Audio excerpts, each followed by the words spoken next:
Os olhos e oremos. Pai amado e eterno Deus, nós te agradecemos por esse momento tão especial. Obrigado, Senhor, pela vida do Eric, da Nayara. Obrigado pelas famílias aqui representadas. Obrigado porque o Senhor é o criador do casamento. Nós consagramos essa cerimônia ao Senhor Jesus.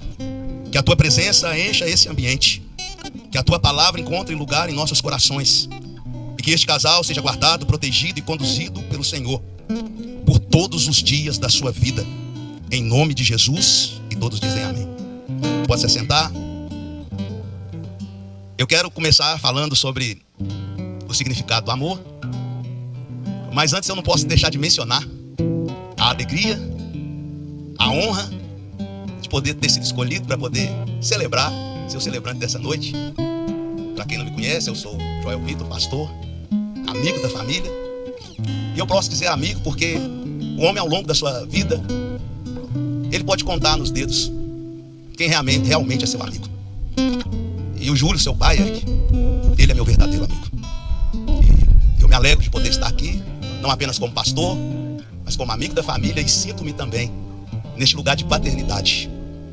Eu evangelizei o Eric, eu discipulei o Eric, eu batizei o Eric. E quando eu conheci o Eric e a Nayara, eu me lembro exatamente o primeiro dia que eu entrei na casa de vocês.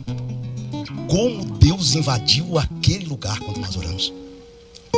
E naquele dia eu entendi que, como eu já vi que aconteceu comigo, e a minha história, eu me identifico muito com a minha juventude, com a juventude do Eric. E eu me apego a uma palavra que diz que melhor é o fim das coisas do que o começo delas.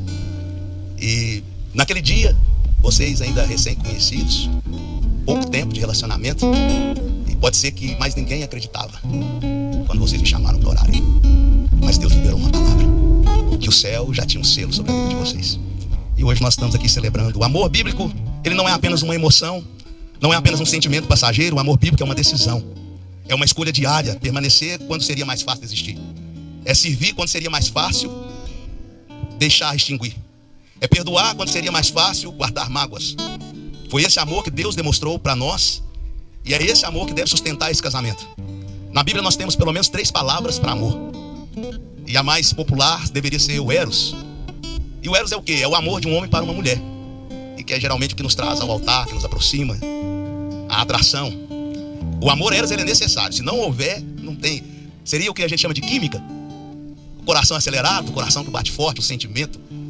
Mas além disso, a Bíblia fala do amor filos, ou filéu, que é o amor de um irmão, que é o amor de um amigo, de um companheiro verdadeiro, sincero, cúmplice, fiel. E tem também o ágape, que é o amor sacrificial, que representa o próprio amor de Deus.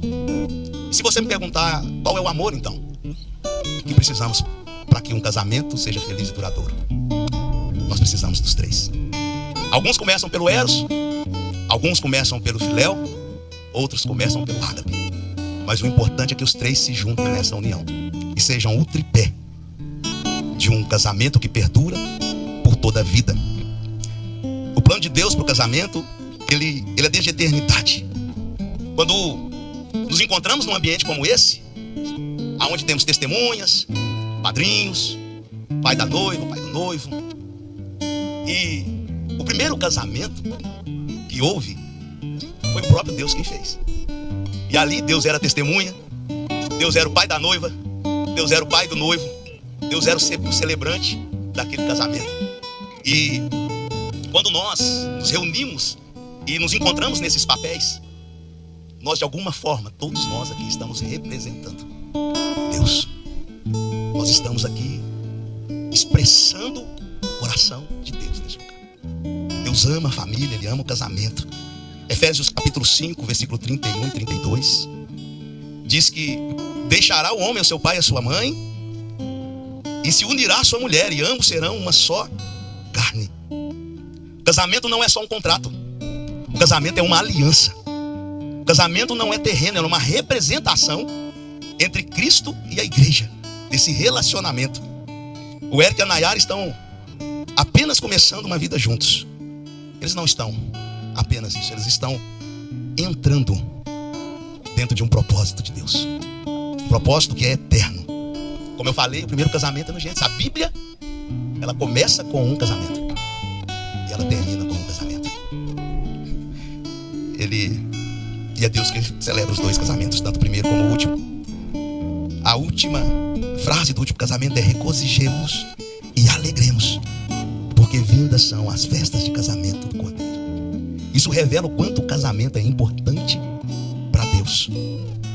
E diante da escolha de vocês, do avião, para poder representar esse casamento, eu quero falar um pouco disso. Usar isso também como uma alegoria, de alguma forma nos inspirar aqui. O avião ele precisa de algumas coisas para o seu voo. E não dá para voar sem asa, né? Ele precisa de duas asas. Eu quero colocar aqui essas asas desse avião para ele ter esse voo como dois sentimentos, duas posturas que você, Eric e Nayara, vão precisar.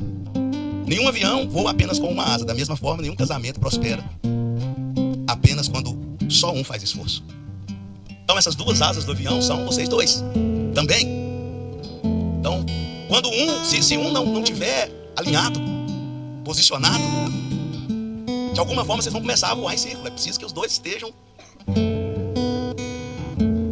alinhados. E as outras duas coisas que eu quero falar que tipificam essas asas são o amor. Como eu já falei, o amor ele não é só um sentimento, ele é uma escolha.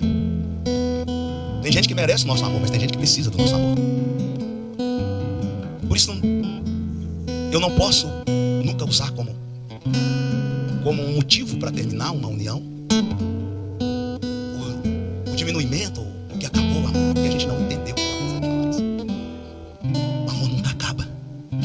O amor se renova.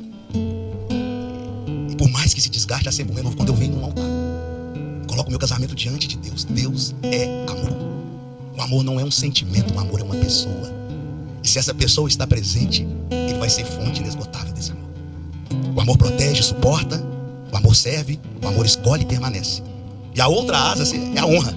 O que é honra? Honrar é valorizar. Honrar é respeitar, reconhecer. A honra protege aquilo que Deus confiou. Quando o amor e a honra trabalham juntos, o casamento ganha estabilidade. Quando uma dessas asas falha, o voo pode se tornar perigoso. Honra é dar peso à relação. Honrar é dar peso à aliança. Honrar é fazer o máximo. Honrar é dar o melhor. O melhor tempo, o melhor presente, o melhor sorriso, o melhor abraço, o melhor beijo. Honrar é dar o melhor. Que você, Eric, sempre entregue voluntariamente o melhor para Nayara. Nayara, que você sempre entregue voluntariamente o melhor para o Eric. Que vocês se amem, se respeitem e se honrem, porque essas são as asas de sustentação desse avião. A outra coisa que a gente tem que levar em conta no avião é a bagagem. Porque quando a gente... São duas histórias que se encontram. E existe uma frase que não é clichê, que é uma verdade para vocês. Eu quero declarar isso aqui. Deus, ele não une apenas pessoas. Ele une propósito. Tem pessoas que nós conhecemos, mas tem pessoas que é o céu que nos apresenta. Foi o céu, Nayara, que apresentou o Eric para você. Foi o céu, Eric, que trouxe a Nayara para sua vida. E por isso vocês fazem tão bem um para o outro. Porque Eric, a Nayara é um presente de Deus para você.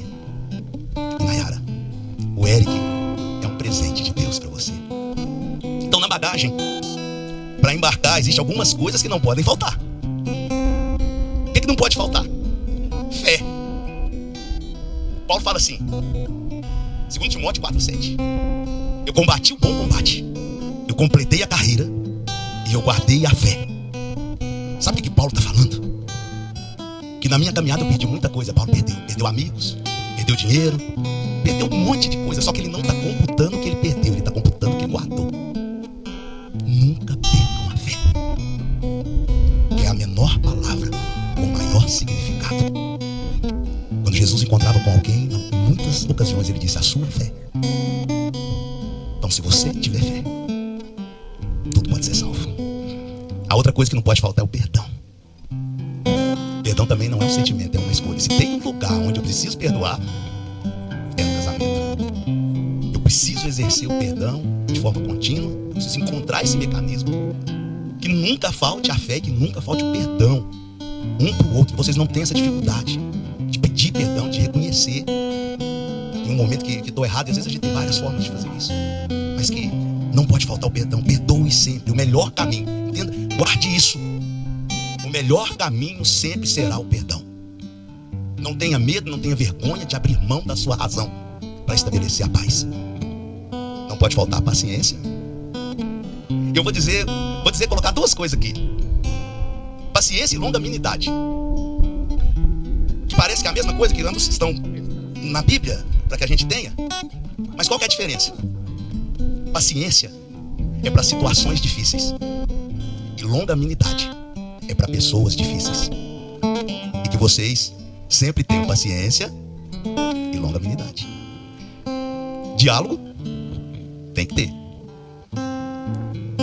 A gente tem como princípio falar, tem gente que tem medo de discussão, tá? Do fundamento da discussão. Às vezes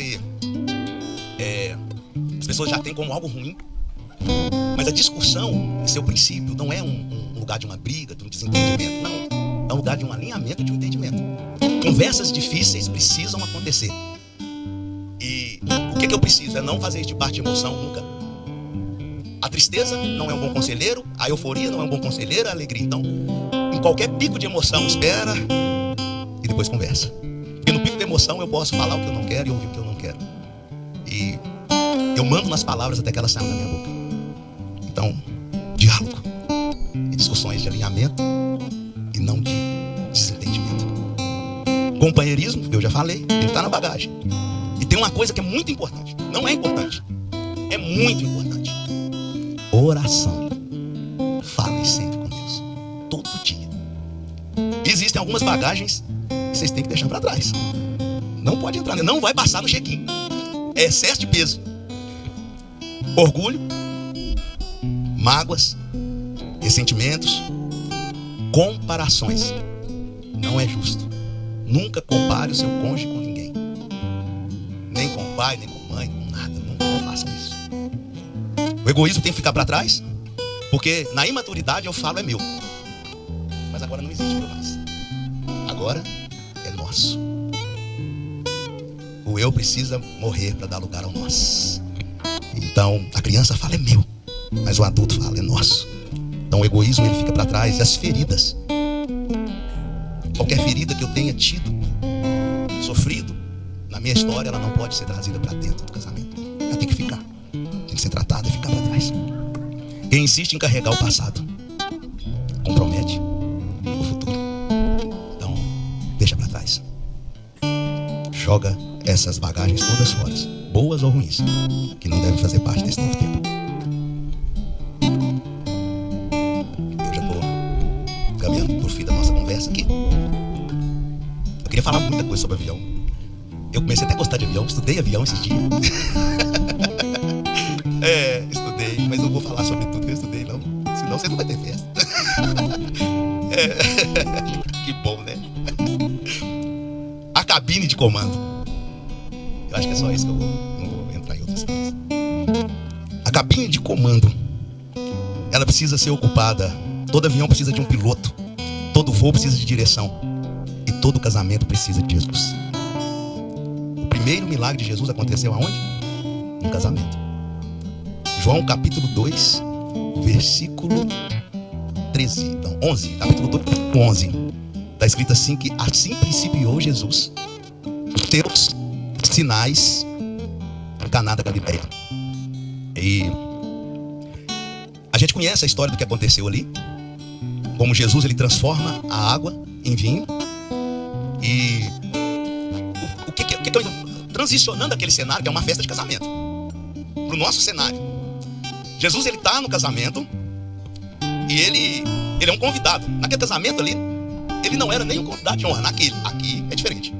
Mas lá ele era um convidado, estava lá. Talvez ele tinha um costume lá antigo, né? Que às vezes, antigamente, muito nas festas, né? Às vezes o convidado levava convidado, principalmente no interior. E acredita-se alguns que Jesus era o convidado do convidado. O convidado era Maria. E Jesus foi, então levou os discípulos. Mas chega um momento que ele sai. Você imagina aquele lugar como um avião, então. E Jesus, ele está lá. Mas ele não está na cabine. Ele está sentado em algum lugar do avião. Só que o avião, ele está vivendo uma crise, um problema, acontece uma situação que só dá para resolver a partir da cabine. E o único capaz de resolver aquela crise é aquele passageiro que está sentado em algum lugar do avião. Quando ele é colocado em cena e ele assume o comando, tudo é resolvido. O cenário de Caná da Galileia, daquela festa, é esse. Eles procuram Jesus porque acabou o vinho. E o vinho, na Bíblia, ele representa alegria. Ele representa até o próprio Espírito Santo. Ele representa uma das facetas do reino de Deus. O vinho na Bíblia, ele é muito importante. Ele carrega um significado tão importante que quando Jesus resolveu deixar uma orientação de como nós celebraríamos a morte dele até que ele voltasse,